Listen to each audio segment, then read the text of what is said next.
നമസ്കാരം, കൃഷി ദർശനിലേക്ക് സ്വാഗതം. ഞാനിപ്പോൾ നിൽക്കുന്നത് ശ്രീമതി ബിജുമോളുടെ 2 ഏക്കർ ജൈവ കൃഷി തോട്ടത്തിലാണ്.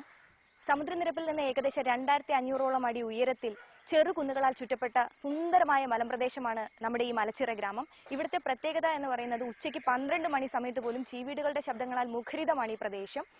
അതിലുപരി തിരുവനന്തപുരത്തെ വിനോദസഞ്ചാര കേന്ദ്രമായ കടലുകാണിപ്പാറ ഇവിടെ സമീപത്തായിട്ടാണ്. ശ്രീമതി ബിജുമോളുടെ ജൈവ കൃഷി വിശേഷങ്ങളെ നമുക്ക് ഈ എപ്പിസോഡിൽ പരിചയപ്പെടാം.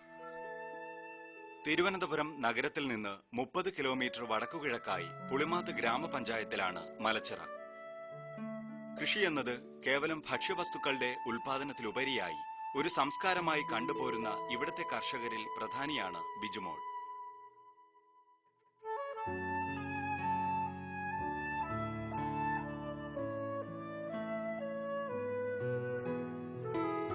പാരമ്പര്യമായി കിട്ടിയ 2 ഏക്കറിൽ 1 ഇഞ്ച് സ്ഥലം പോലും പാഴാക്കാതെ പച്ചക്കറികളും പഴവർഗ്ഗങ്ങളും ഇവിടെ കൃഷി ചെയ്തിട്ടുണ്ട്. തെങ്ങ്, പ്ലാവ്, മാവ്, കവുങ്ങ്, ശീമപ്ലാവ്, വാഴ, കുരുമുളക്, ഗ്രാമ്പു, ജാതി, വെറ്റില തുടങ്ങി മണ്ണിൽ വിളയുന്ന എല്ലാ ചെടികളും ഈ 2 ഏക്കറിൽ കൃഷി ചെയ്തിട്ടുണ്ട്. അതുകൊണ്ട് തന്നെ ഹരിതാഭമായ ഈ കുന്നിൻ ചെരുവിനെ കൃഷിയുടെ സ്വർഗഭൂമിയാണെന്ന് പറയാം. ഈ കൃഷി ഒരു ഉപജീവന മാർഗമായി സ്വീകരിച്ചു തുടങ്ങിയതും നിത്യവൃത്തി എന്ന നിലയിൽ കൃഷിയിലേക്ക് ഇറങ്ങിയതും അല്ലെങ്കിൽ ഈ ഒരു ആശയം വന്നത് എപ്പോൾ മുതലാണ്? കുട്ടിക്കാലം മുതലേ കണ്ടു വളരുന്നത് കൃഷിയാണ്. എന്റെ അച്ഛനും അമ്മയും കൃഷിയാണ് ചെയ്തിരുന്നത്. ഞങ്ങൾ 40 കൊല്ലങ്ങൾക്ക് മുമ്പേ ഞങ്ങൾ കൃഷി തന്നെയാണ് ചെയ്തത്. അത് കുട്ടിക്കാലത്തെ ഞങ്ങൾ അച്ഛനും അമ്മയോടും ഒപ്പം ഞങ്ങൾ കൃഷി ചെയ്തിരുന്നു. പിന്നെ ഡിഗ്രി കഴിഞ്ഞിട്ടും ജോലിക്ക് വേറെ ശ്രമിക്കാതിരുന്നതാണ്.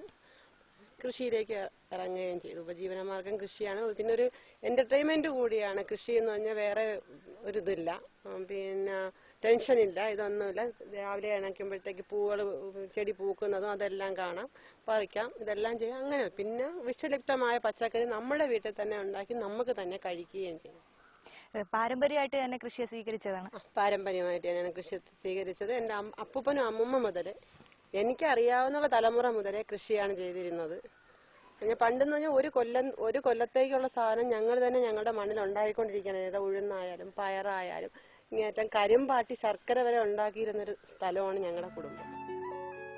ഇവിടുത്തെ പ്രധാന കൃഷി വാഴയാണ്. ഏത്തൻ, കപ്പ, ഞാലിപ്പൂവൻ, മൊന്തൻ, പാളയം കോടൻ തുടങ്ങി 500ഓളം വാഴകൾ ഇവിടെ നട്ടുപിടിപ്പിച്ചിട്ടുണ്ട്. നിലമുഴുതൊരുക്കി തടം പിടിച്ച് 2 അടി ആഴത്തിൽ കുഴികൾ എടുക്കുന്നു. കുഴികൾ തമ്മിൽ 6 അടി അകലത്തിലാണ് വാഴക്കന്നുകൾ നട്ടിട്ടുള്ളത്.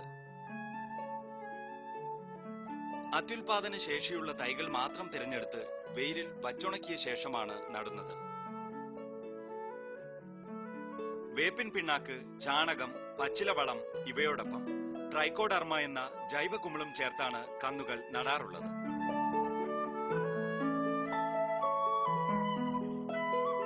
വാഴകൃഷിയോടൊപ്പം ഇടവേളയായി പച്ചക്കറികളും കാച്ചിൽ, ചേന തുടങ്ങി കിഴങ്ങ് വർഗ്ഗങ്ങളും ഇവിടെ കൃഷി ചെയ്തു വരുന്നു. എനിക്കൊരു 2008 മുതൽ ബിജുമോളുടെ ഈ കൃഷിസ്ഥലം ഞാൻ സന്ദർശിക്കുകയുണ്ടായി. ആദ്യമായിട്ട് പച്ചക്കറി കൃഷിയുമായിട്ട് ബന്ധപ്പെട്ടാണ് ഇവിടെ ഞാൻ വരുന്നത്. അപ്പോൾ ഈ കാണുന്ന പച്ചപ്പൊന്നും ഇവിടെ ഈ സൈഡിലില്ല. അപ്പോൾ പ്രാരംഭമായിട്ട് പച്ചക്കറി കൃഷിയിൽ തുടങ്ങി.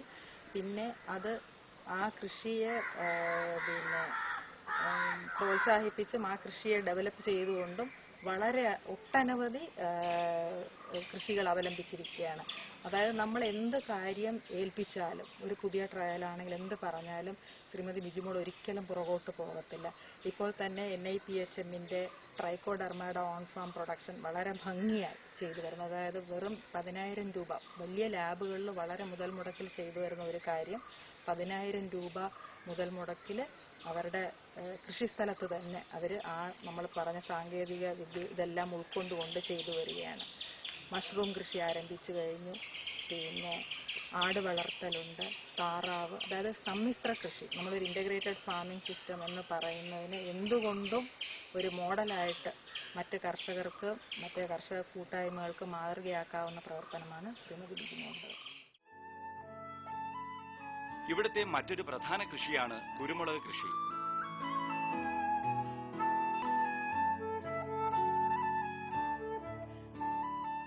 ധാരാളം മഴ ലഭിക്കുന്നതും ശരാശരി ഉയർന്ന താപനിലയും ഭാഗികമായി തണൽ ലഭിക്കുന്നതുമായ മലച്ചിറ പ്രദേശം കുരുമുളക് കൃഷിക്ക് ഏറ്റവും അനുയോജ്യമെന്നാണ് ബിജുമോളുടെ അനുഭവ സാക്ഷ്യം. തെങ്ങ്, കവുങ്ങ്, മുരിങ്ങ തുടങ്ങി മരങ്ങളിലെല്ലാം കുരുമുളക് പടർത്തി വിട്ടിരിക്കുന്നു.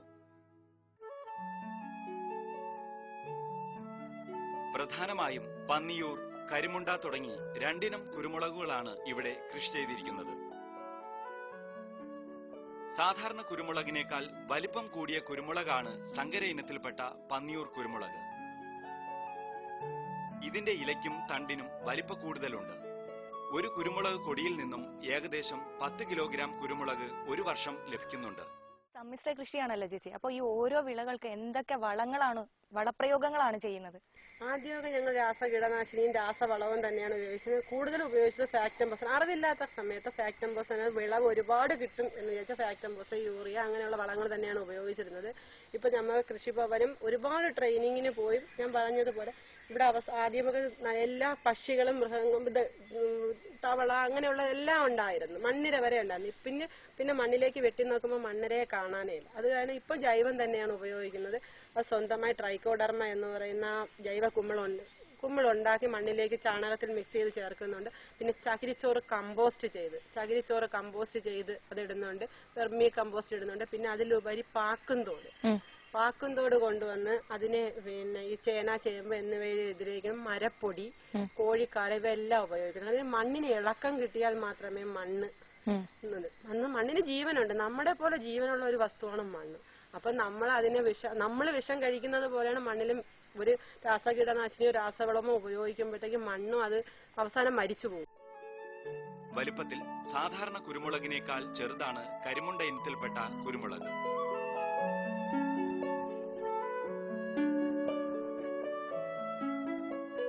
ഇതിന്റെ ഇലയ്ക്കും തണ്ടിനും വലിപ്പം തീരെ കുറവാണ്. എന്നാൽ ഗുണമേന്മ കൂടുതലുള്ള നാടൻ ഇനമാണ് കരിമുണ്ട.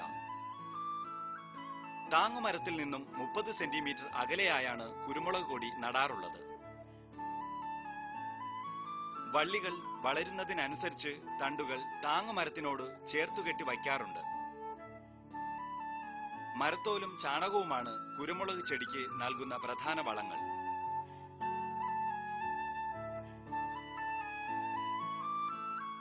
ഇത്തരം വളപ്രയോഗം മൂലം താങ്ങുമരത്തിനും ഇതിന്റെ ഗുണം ലഭിക്കാറുണ്ട്.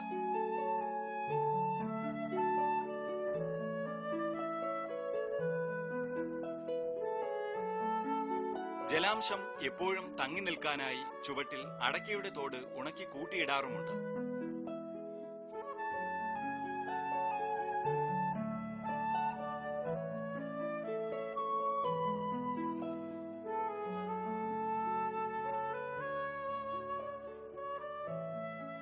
ബിജുമോളുടെ ജൈവകൃഷി തോട്ടത്തിൽ ഏകദേശം 100ഓളം കുരുമുളക് ചെടികൾ പടർന്നു നിൽക്കുന്നു.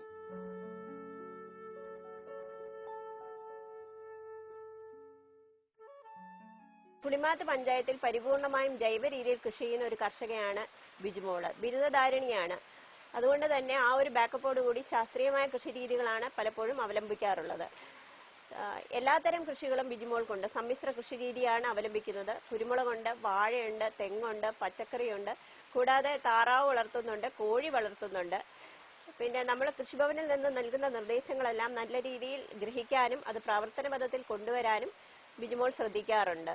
കൃഷിഭവനിൽ നിന്നും ലഭ്യമായ സഹായങ്ങൾ അത് പല സ്റ്റേറ്റ് ഹോർട്ടിക്കൾച്ചർ മിഷന്റെ ആയാലും ആത്മാ പദ്ധതികളുടെ ആയാലും ഡിപ്പാർട്ട്മെന്റ് പദ്ധതികളെ ആയാലും ബിജുമോൾക്ക് ലഭ്യമാക്കാൻ ഞാൻ ശ്രദ്ധിക്കാറുണ്ട്. പിന്നെ ബിജുമോളുടെ കുടുംബം, മക്കളായാലും ഹസ്ബൻഡിന്റെ ആയാലും അമ്മയുടേതായാലും സപ്പോർട്ട് എല്ലാ കാര്യത്തിനും ഈ കൃഷി രീതികൾ അവലംബിക്കുന്നതിലുമൊക്കെ അത് ഉൽപ്പന്നങ്ങൾ വിറ്റഴിക്കുന്നതിലുമൊക്കെ ഉള്ളതുകൊണ്ട് നല്ല രീതിയിൽ തന്നെ ചെയ്യാൻ സാധിക്കുന്നുണ്ട്.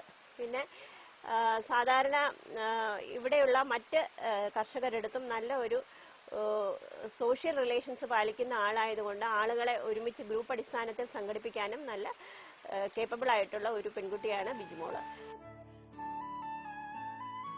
ഇവിടുത്തെ മറ്റൊരു പ്രധാന കൃഷിയാണ് ഗ്രാമ്പു. 10ഓളം ഗ്രാമ്പു മരങ്ങളാണ് ഇവിടെയുള്ളത്. മറ്റു മരങ്ങളെ അപേക്ഷിച്ച് ധാരാളം ബാലാരിഷ്ടതകളുള്ള ചെടിയാണ് ഗ്രാമ്പു.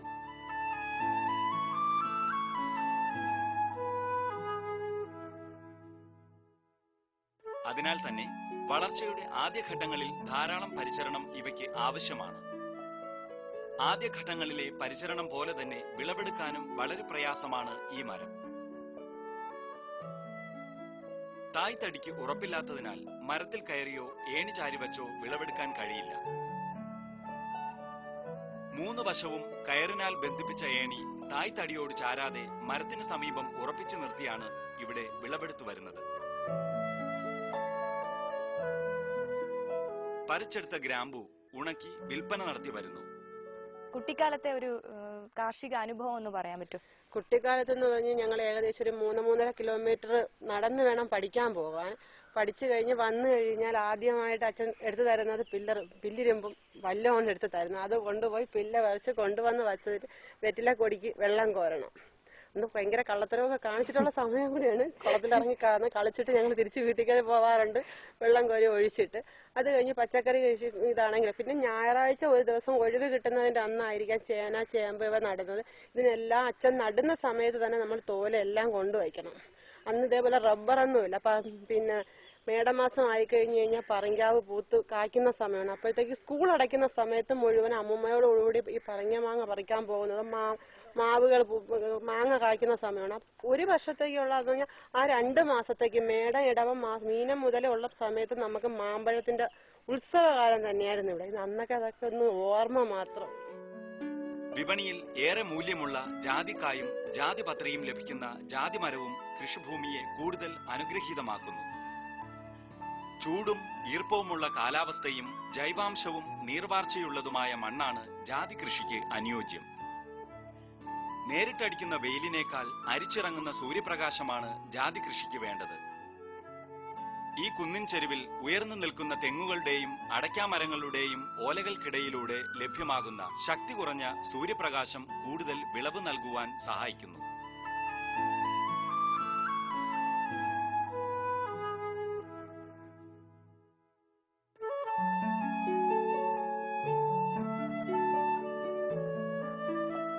കുരുമുളക് പോലെ പടർന്നു കയറുന്ന വെറ്റില ചെടിയും ഈ പറമ്പിൽ സുലഭമാണ്. മരങ്ങളിൽ കമ്പുകൾ കുറുകെ കെട്ടിയാണ് ഇവിടെ വെറ്റില പടർത്തി വിട്ടിരിക്കുന്നത്. വെറ്റില കൊടി നട്ട് 2 മാസമാകുമ്പോൾ വിളവെടുക്കാൻ സാധിക്കും. സുഗമമായി വിളവെടുക്കുന്നതിനായി ഒരു മുളയണിയും ഈ വെറ്റില തോട്ടത്തിൽ ഒരുക്കിയിട്ടുണ്ട്. ബിജുമോളുടെ കൃഷി രീതി എന്ന് പറഞ്ഞാൽ ജൈവ കൃഷിയാണ് ഏകദേശം ചെയ്യുന്നത്. രാസ കീടനാശിനികൾ ഒഴിവാക്കിക്കൊണ്ട് ജൈവ രീതിയിലാണ് ചെയ്യുന്നത്. ഏകദേശം 1.5 ഏക്കർ സ്ഥലത്താണ് ഏകദേശം കൃഷി നടത്തുന്നത്. ആ കൃഷി തന്നെ പച്ചക്കറി കൃഷി, വാഴ കൃഷി, അതുപോലെ തന്നെ ഇടവിള കൃഷികളാണ് കൂടുതൽ ചെയ്യുന്നത്. സമ്മിശ്ര കൃഷികൾ ചെയ്യുന്നുണ്ട്. ഈ ഏത് കൃഷി ചെയ്താലും നല്ല രീതിയിൽ ചെയ്യുക, അതിനുള്ള എന്ത് ജൈവിക നയങ്ങളെ കുറിച്ച് അല്ലെങ്കിൽ എന്തൊക്കെ ഉപയോഗിക്കണമെന്നുള്ളതിനെ കുറിച്ച് പ്രത്യേകിച്ച് ഞങ്ങളോട് ചോദിക്കാറുണ്ട്. പ്രത്യേകിച്ച് കർഷകരിൽ നിന്നുള്ള അറിവുകൾ ഞങ്ങൾക്ക് അത് ലഭിക്കാൻ ഇടയായി തീർന്നിട്ടുണ്ട്. അത് വളരെ ഒരു അനുഗ്രഹമാണ്. അവരുടെ ഈ പാരമ്പര്യമായിട്ടുള്ള രീതിയും അതുപോലെ തന്നെ നമ്മുടെ കൃഷിപരമായിട്ടുള്ള നമ്മുടെ പാക്കേജ് അനുസരിച്ചുള്ളത് അല്ലെങ്കിൽ റെക്കമെൻഡേഷൻ അനുസരിച്ചുള്ള കാര്യങ്ങളും ചോദിച്ച് രണ്ടും കൂടെ മിക്സ് ചെയ്ത് ഏതാണ് നല്ല രീതിയിൽ ചെയ്യുന്നുണ്ട്. മലമ്പ്രദേശമായതിനാൽ പ്രകൃതിദത്തമായി ലഭിക്കുന്ന ഔഷധവീര്യമുള്ള ഉറവകളും അരുവികളും ഈ പ്രദേശത്തെ സമ്പന്നമാക്കുന്നു.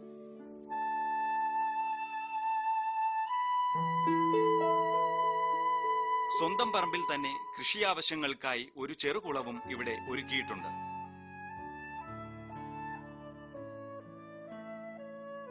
പുളിമാത്ത് പഞ്ചായത്തിന്റെയും കൃഷിഭവന്റെയും നിർലോഭമായ സഹായത്തോടെ ബിജുമോൾ കൂൺ കൃഷിയും ഇവിടെ ചെയ്തു വരുന്നു. അവിച്ചെടുത്ത വൈക്കോൽ ജലാംശമില്ലാത്ത രീതിയിൽ ഉണക്കി പ്ലാസ്റ്റിക് കവറുകളിൽ അടുക്കുന്നു. ഇതിനിടയിൽ കുമിളിന്റെ വിത്തുകൾ വിതച്ച് കവർ കെട്ടുന്നു.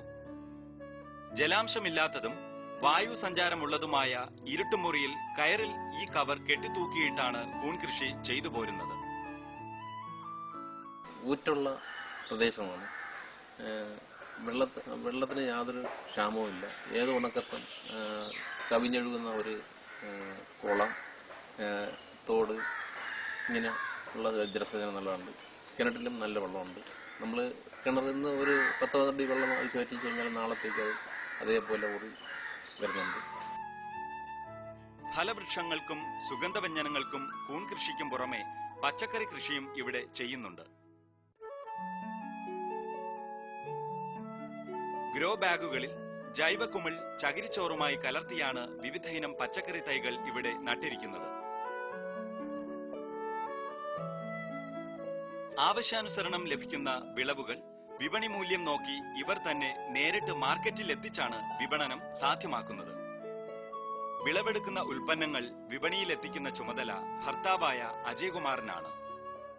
നമ്മൾ മലയാളികളാണ്. മലയാളികൾക്കൊരു സംസ്കാരമുണ്ട്, കാർഷിക സംസ്കാരം. അത് നമ്മുടെ കുട്ടികൾക്ക് വേണം. അത് വൈലോപ്പള്ളി പറഞ്ഞതുപോലെ ഏത് ദോസര സങ്കല്പ ലോകത്തിൽ വളർന്നാലും ഏത് യന്ത്രവൽക്ക ലോകത്തിൽ പുലർന്നാലും മനസ്സിലുണ്ടാവണം ഒത്തിരി കൊന്നപ്പൂവും നമ്മുടെ ഗ്രാമത്തിൻ ഭംഗി.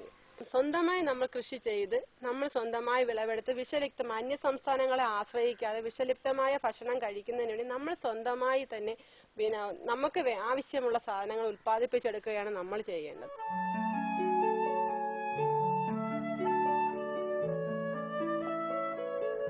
ചരിത്രത്തിൽ നിന്ന് ബിരുദം നേടിയ ശേഷം അച്ഛന്റെ വഴിയെ പാരമ്പര്യ കൃഷിഭൂമിയിൽ കൃഷി ചെയ്യാൻ സ്വയം മുന്നോട്ട് വരികയായിരുന്നു ശ്രീമതി ബിജുമോൾ. ഈ പ്രദേശത്തിന്റെ കാലാവസ്ഥയെയും മണ്ണിനെയും ഒക്കെ പഠിച്ചറിഞ്ഞ ശേഷം ഈ മലമ്പ്രദേശത്തിന് ചേരുന്ന വിധത്തിൽ അനുയോജ്യമായ വിധത്തിലുള്ള കാർഷിക വിളകളാണ് ബിജുമോൾ ഇതിനായി തെരഞ്ഞെടുത്തത്. കാർഷിക സംസ്കാരത്തെ സ്വന്തം ജീവിത രീതിയുമായി കൂട്ടിയിണക്കിയുള്ള ബിജുമോളുടെ പ്രവർത്തനങ്ങൾ കേരളത്തിന്റെ കാർഷിക ഭദ്രതയ്ക്ക് മികച്ച മുതൽക്കൂട്ടാകുമെന്ന് നമുക്ക് പ്രത്യാശിക്കാം.